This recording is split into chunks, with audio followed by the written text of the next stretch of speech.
My name is James Y, and I'm one of the community reps with the AIDS Malignancy Consortium. And I'm here with John Deeken, who is an assistant professor at Georgetown University, the School of Medicine. And he works with the Department of Medicine and the Department of Oncology. And John is the new head of the non-AIDS defining cancer working group of the AIDS Malignancy Consortium.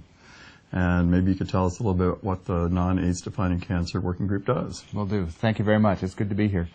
What we're finding over the last few years is a rising epidemic of cancers in HIV-positive patients and cancers we used to not associate with the HIV epidemic. The great news over the last 10 years is that with antiretroviral therapies, HIV patients are living longer, living better, we're controlling the disease, and the rates of cancers that we used to think about in the setting of HIV, Kaposi sarcoma and lymphoma, those rates have been going down dramatically.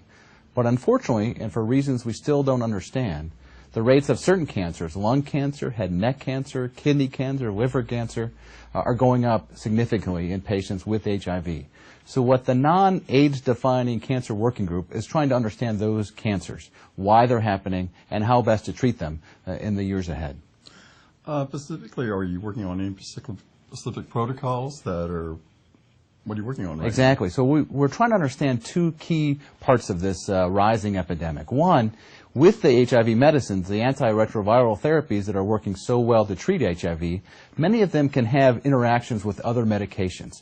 And in oncology and cancer treatment, our medicines are usually dosed at a very narrow window. If we give too much, the side effects can be too much. If we don't give enough, we might not treat the cancer.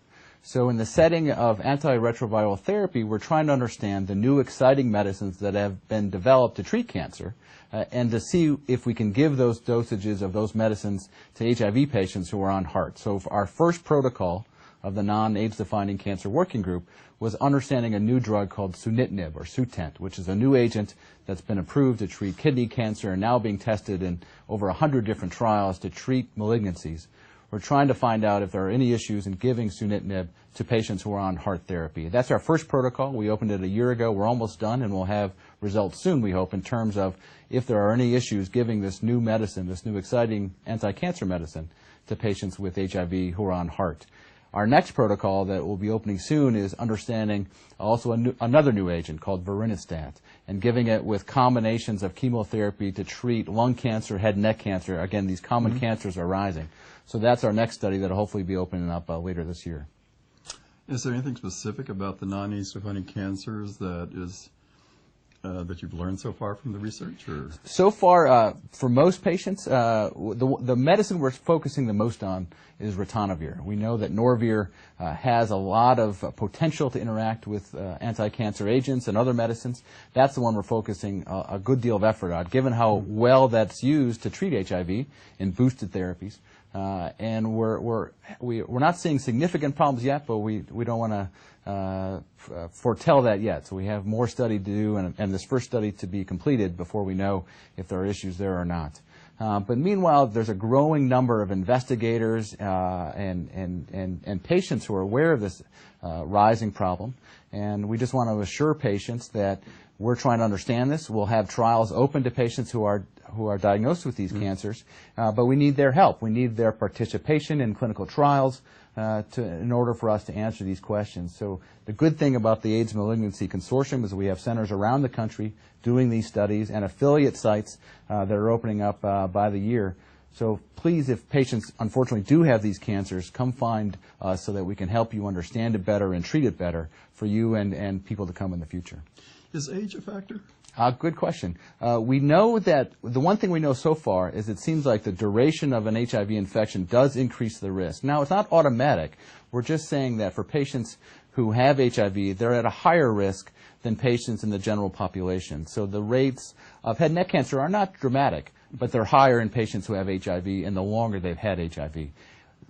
Unfortunately, HIV infection and controlling it doesn't seem to be an issue. In the past, with Kaposi's and non-Hodgkin's lymphoma, we knew the better control of the HIV infection, the lower the risk of these cancers. It seems like so far, and again, we've got a lot to learn, that you can have well-controlled HIV infection but still see these higher rates of certain cancers. So we've got a lot to learn, and it's not automatic that patients will get these cancers. The most important thing that we are finding is that good cancer screening for the general cancers that all of us should be screened for: colon cancer, breast cancer, cervical cancer.